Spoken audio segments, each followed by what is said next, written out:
Hello बच्चों, क्या हाल चाल है सभी के? बढ़िया है एकदम। पढ़ाई कैसी चल रही है सभी के? बहुत बढ़िया से पढ़ाई करनी है, ठीक है बच्चों। प्रश्नावली 4.2 को हम कंप्लीट कर चुके हैं। आज की इस कक्षा से हम पढ़ेंगे प्रश्नावली 4.3।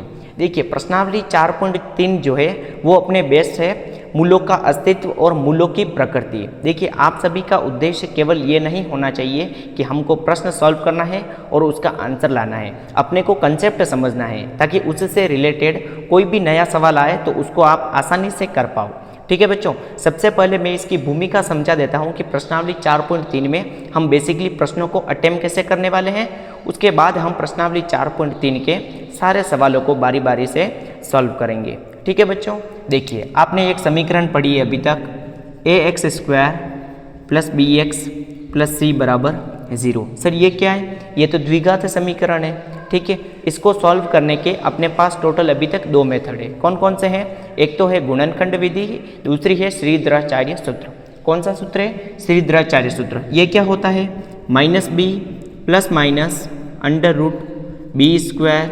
- 4ac / 2a, ठीक है बच्चों। अब इसमें जो ये b² - 4ac है, ठीक है, इसी के बेस पर है मूलों का अस्तित्व और मूलों की प्रकृति, ठीक है, जिसे हम द्विघात समीकरण का विविक्तर कहते हैं। क्या कहते हैं? द्विघात समीकरण का विविक्तर, या फिर बोलें कि समीकरण का विविक्तर कीजिए तो उसका मतलब यही है b² - 4ac, ठीक है। अब हम बताएंगे कि मूलों का अस्तित्व क्या होता है। देखिए इसके टोटल 3 मान होते हैं, मतलब 3 टाइप से इसके मान आ सकते हैं। कौन कौन से? इधर देखो, अगर b² - 4ac का मान 0 से बड़ा है। क्या है? 0 से बड़ा है। आप बोलोगे सर 0 से बड़ा है का मतलब क्या है? मतलब प्लस वाली संख्याएं आ रही है। इसका मतलब यह है, अगर आप कोई भी समीकरण सॉल्व करो और उसमें रूट के अंदर प्लस में कोई भी संख्या आ रही हो तो उसका मतलब यह है b² - 4ac का मान 0 से बड़ा है। और इसके जो आंसर आएंगे वो कौन से होंगे? वास्तविक होंगे। कौन से होंगे? यानी कि मूल वास्तविक होंगे तथा अलग अलग होंगे। कौन कौन से? मूल वास्तविक तथा अलग अलग, ठीक है बच्चों। पहला तो टाइप ये हो गया। दूसरा टाइप क्या है? दूसरा टाइप है b² - 4ac का मान 0 के बराबर है। किसके बराबर है? 0। मतलब इस रूट में जो वैल्यू आएगी वो क्या आएगी? 0 आएगी। क्या आएगी? 0। तो इसका मतलब होगा मूल जो हैं वो वास्तविक होंगे तथा बराबर होंगे। कौन कौन से? वास्तविक तथा बराबर। जैसे कई बार आपने देखा होगा कि आंसर जो आएंगे x का मान 1/4 1/4 आ रहा है, 1/2 1/2 आ रहा है, तो इस प्रकार से, ठीक है बच्चों। तीसरा जो टाइप है उसमें b² - 4ac का मान क्या होगा? <0, मतलब 0 बड़ा होगा, b² - 4ac का मान छोटा होगा, 0 से छोटा। आप बोलोगे सर 0 से छोटी कौन सी संख्या होती है? माइनस वाली जो संख्या होती है वो 0 से छोटी होती है, ठीक है। इस कंडीशन में मूल वास्तविक ना होकर अवास्तविक या फिर वास्तविक नहीं है, या फिर हम कह सकते हैं कि मूल काल्पनिक है। तो यहाँ पर लिख देंगे मूल वास्तविक नहीं, मूल वास्तविक नहीं, ठीक है बच्चों। अब अगर ऊपर वाली दोनों कंडीशन फर्स्ट और कंडीशन सेकंड अगर आ रही है तो इसका मतलब यह है मूलों का अस्तित्व है। क्या लिखेंगे हम? इन दोनों कंडीशनों में मूलों का अस्तित्व है, इस कंडीशन में मूलों का अस्तित्व नहीं है। और अगर मूलों का अस्तित्व नहीं होगा तो हम आगे सॉल्व नहीं करेंगे, और अगर मूलों का अस्तित्व होगा तो हम फिर द्विघात समीकरण को सॉल्व करने के लिए जो श्रीधराचार्य सूत्र है उसका उपयोग करके हम आंसर निकालेंगे। ये तो हो गई इसका मोटा मोटा रूप की 4.3 में हम क्या पढ़ने वाले हैं। आपको आई होप समझ आया होगा, ठीक है बच्चों।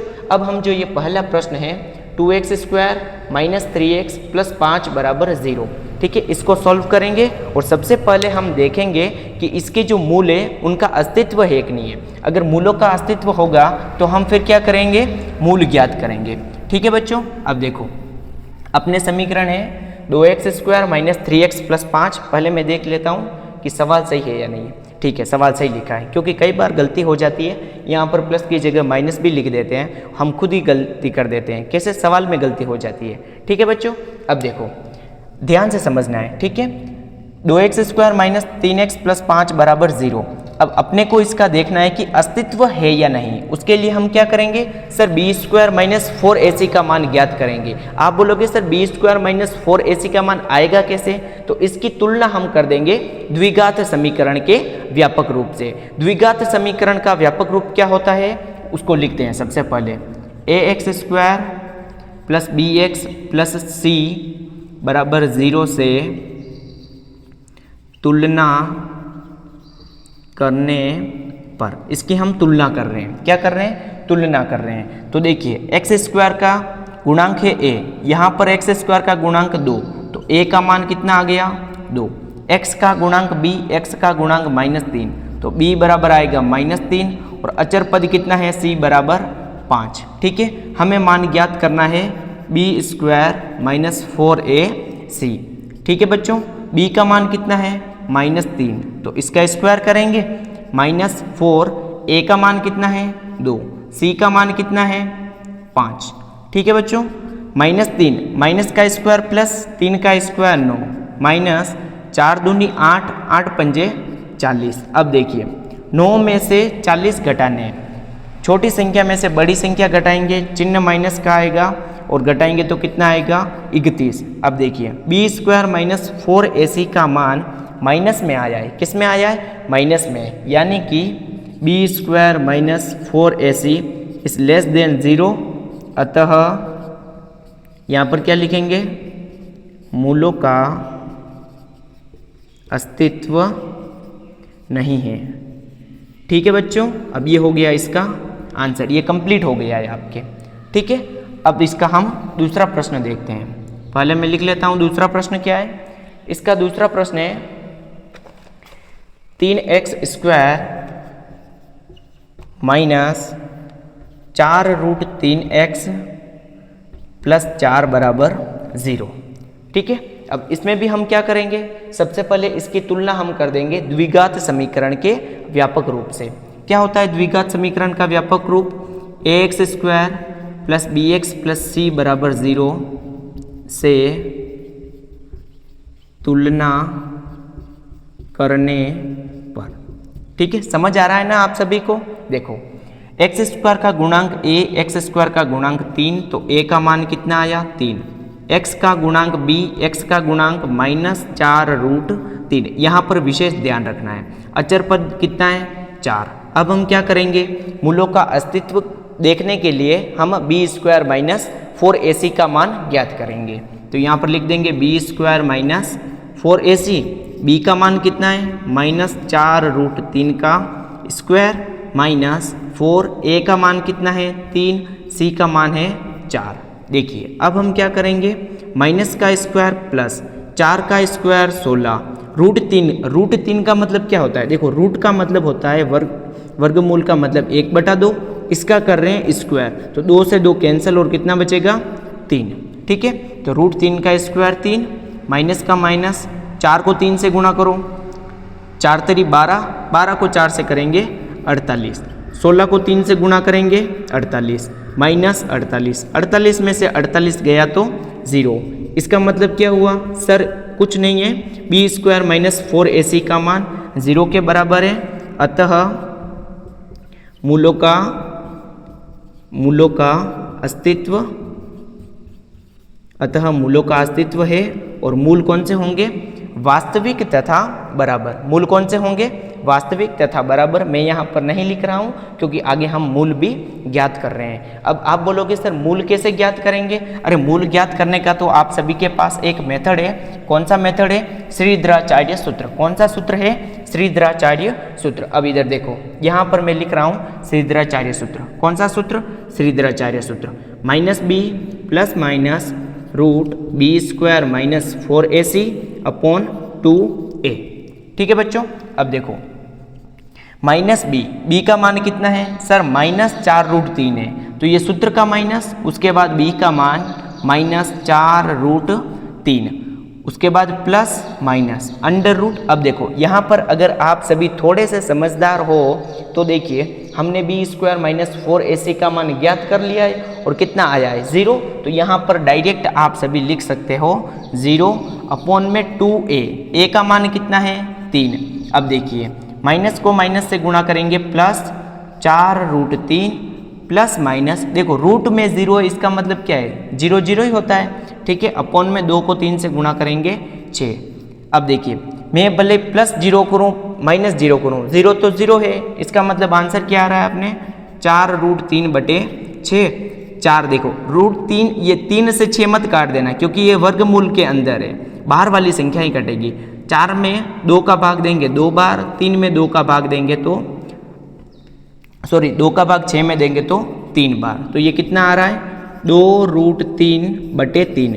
अब देखो इस √3 को हम कैसे लिख सकते हैं सर, इस 3 को हम √3 × √3 लिख सकते हैं और √3 से √3 कैंसिल, तो आंसर कितना आ रहा है 2/√3, यानी कि मैं 2 बार लिख रहा हूँ क्योंकि द्विघात समीकरण है और इसके आंसर कौन से हैं, मूल वास्तविक आए हैं, ठीक है। और कौन से आए हैं बराबर, क्योंकि b² - 4ac का मान 0 के बराबर है, तो ये हो जाएंगे इसके आंसर। मेरे को जहाँ तक लग रहा है कि आप सभी को ये कंसेप्ट बिल्कुल क्रिस्टल क्लियर समझ आ रहा होगा, ठीक है बच्चों। अब केवल इसका जो लास्ट पार्ट बचा है उसको और सॉल्व कर देते हैं ताकि आपके पहला प्रश्न कंप्लीट हो जाएगा, ठीक है बच्चों। अब देखो 2x² - 6x + 3 बराबर दे रखा है अपने को 0, तो इसकी हम तुलना किससे करेंगे, जिससे हमें a, b और c का मान प्राप्त हो जाए। किससे करेंगे, द्विघात समीकरण के व्यापक रूप से, ठीक है बच्चों।